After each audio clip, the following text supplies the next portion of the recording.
நம்ம கமெண்ட் பாக்ஸில் நம்ம டிவிஎஸோட ரேடானை பற்றி சொல்லுங்கன்னு இருந்தீங்க. சரி வாங்க, உங்களுக்காக ஆல்ரெடி ஃபுல்லி டெஸ்ட் பண்ணியாச்சு.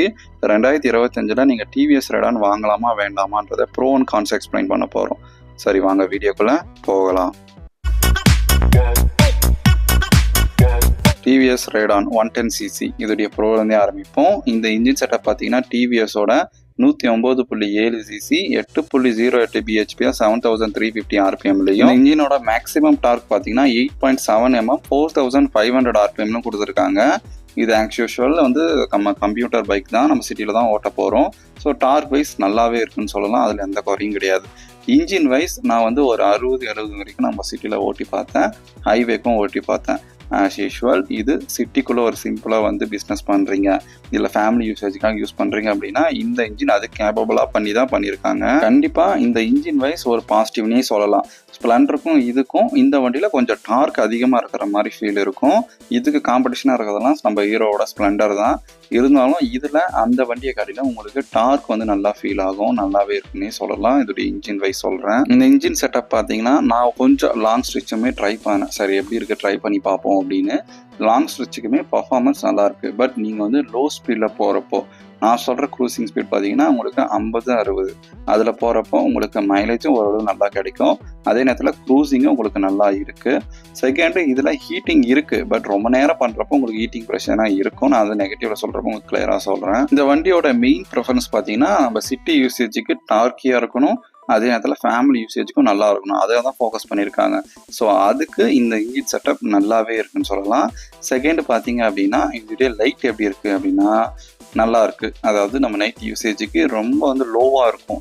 நம்ம ஆல்ரெடி நிறையா வண்டியை கம்பேர் பண்ணியிருப்போம். ஸோ அதை கேட்டிலும் இதில் வந்து நைட் விசிபிலிட்டி நல்லா இருக்குது. நெக்ஸ்ட்டு இதோடைய டயர் கிரிப்பு அதெல்லாம் எப்படி இருக்குது சொல்லு அப்படின்னா டயர் கிரிப்பு ஓகே. அதாவது நம்ம இங்கே பட்ஜெட்குள்ளே பேசணும். இந்த பட்ஜெட் பார்த்தீங்கன்னா உங்களுக்கு பிலோ 1 lakh தான் இருக்க போகுது. இது ஆன் ரோட் ப்ரைஸே சொல்கிறேன். இதில் ஒவ்வொரு வேரியண்ட்டுக்கு ஏற்ற மாதிரி உங்களுக்கு ப்ரைஸ் ரேஞ்ச் மாறும். இது நார்மல் ட்ரம் எடிஷன். உங்களுக்கு டிஸ்க் எடிஷன் பார்த்தீங்கன்னா 1.5 1.10 அப்படி போகலாம்.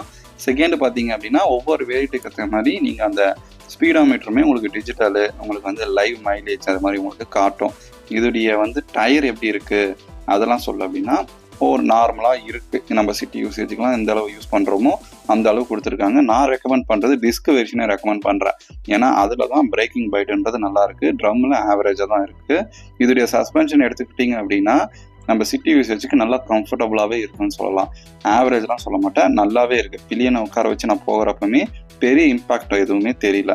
சஸ்பென்ஷன் உண்மையாகவே நல்லா இருக்கு இந்த வண்டியில். சஸ்பென்ஷன் சைட் செட்டப் பார்த்தீங்க அப்படின்னா உங்களுக்கு ஃப்ரண்ட்டில் டெலஸ்கோபிக் தான் கொடுத்துருக்காங்க.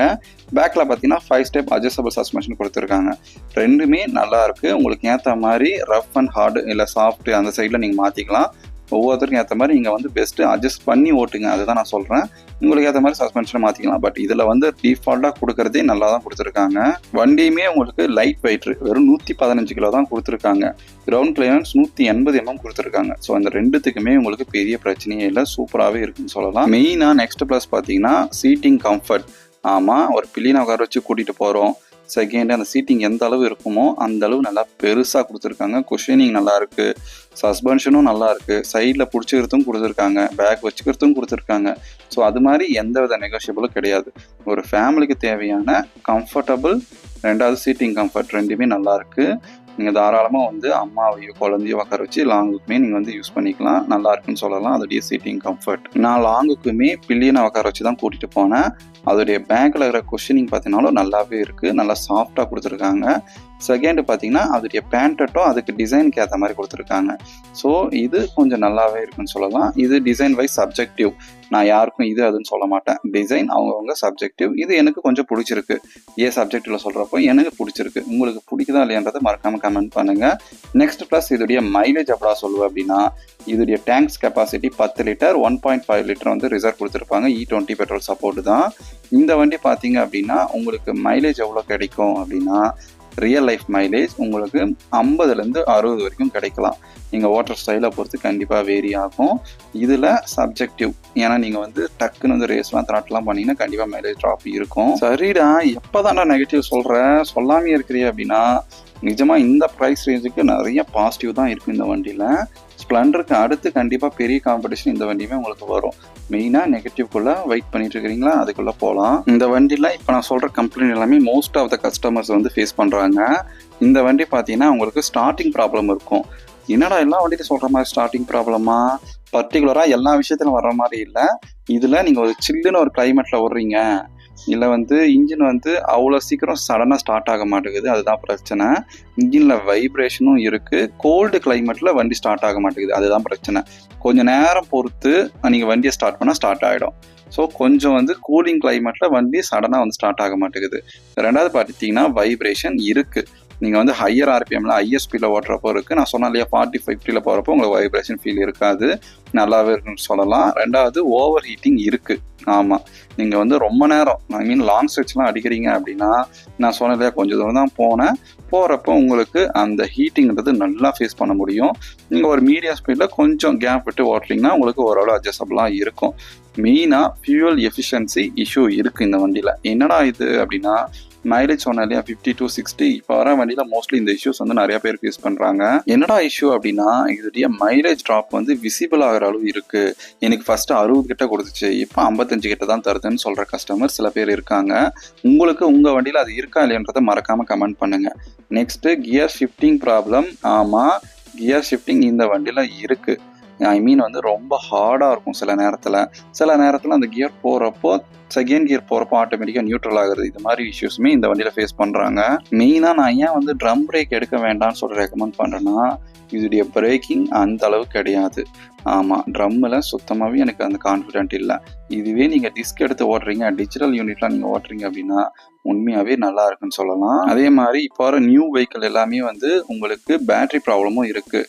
மெயினாக நான் ஆல்ரெடி சொன்ன மாதிரி பிரேக்கிங் நல்லா யோசிக்கங்க, டாப் வேரியண்ட்டை பார்த்து தான் எடுங்க, இந்த ரெக்கமெண்டேஷன். செகண்டு, இந்த இஷ்யூஸ்லாம் பார்த்துட்டீங்க, என்னடா இது இவ்வளோ இஷ்யூஸ் சொல்கிறீங்க அப்படின்னா, இங்கே பட்ஜெட் வரும். ரெண்டாவது, இங்கே இருக்கிற சொல்கிற இஷ்யூஸ் மோஸ்ட்லி நீங்கள் லோக்கல் சர்வீஸ் சென்டர் கொடுத்தாலே உங்களுக்கு ரெடி பண்ணி கொடுத்துருவாங்க. அது மாதிரி பேசிக் கம்ப்ளைண்ட்ஸ் தான். நீங்கள் சர்வீஸ் சென்டர் பக்கத்தில் நல்லா இருக்குன்னா கண்டிப்பாக எடுக்கலாம். நான் திரும்ப சொல்கிறேன், இது டிவிஎஸ் சர்வீஸ் வந்து நான் திரும்பவும் சொல்ல விரும்பலை. சர்வீஸ் ரொம்ப ஒரு மாதிரி தான் இருக்கும். நியர்பை உங்கள் மெக்கானிக் நல்லா இருக்கிறாங்கன்னா உண்மையாகவே வெஹிக்கிள் நல்லா இருக்குன்னே சொல்லலாம். டிவிஎஸ் சைட்லேருந்து நல்ல வெஹிக்கிள்லாம் தராங்க, புது ஃபியூச்சர்ஸ் யாருமே தர முடியாத வேலைக்கெல்லாம் தராங்க. நம்ம டிவிஎஸ் நல்லா கொடுத்தாலும் ஆஃப்டர் சர்வீஸ் வந்து கண்டுக்க மாட்டாங்க, அதுதான் இங்கே பெரிய பிரச்சனை. ஸோ அதனால தான் வந்து பெருசாக அது யாரும் வந்து லைக் பண்ணுறதும் கிடையாது. ஸோ நீங்கள் பக்கத்தில் மெக்கானிக் நல்லா இருக்காங்கன்னா உண்மையாகவே நல்ல வண்டி தான் இது, தாராளமாக நீங்கள் யூஸ் பண்ணிக்கலாம். இந்த வண்டியை ஃபைனலாக என்னுடைய ஒப்பீனியன் வாங்கலாமா வேணாம்னு கேட்டிங்கன்னா, இந்த ப்ரைஸ்க்குள்ளே கண்டிப்பாக நீங்கள் வந்து ஒரு வாய்ப்பு கொடுக்கலாம்னே சொல்லலாம். நல்லாவே இருக்குது வண்டி. உங்களுக்கு வேறு ஏதாச்சும் வண்டியில் டவுட் இருக்குது, இல்லை வேறு ஏதாச்சும் ஒரு வண்டியோட ரிவ்யூ வேணும் அப்படின்னா மறக்காமல் கமெண்ட் பண்ணுங்கள். எனிவேஸ், தேங்க்ஸ் ஃபார் வாட்சிங்.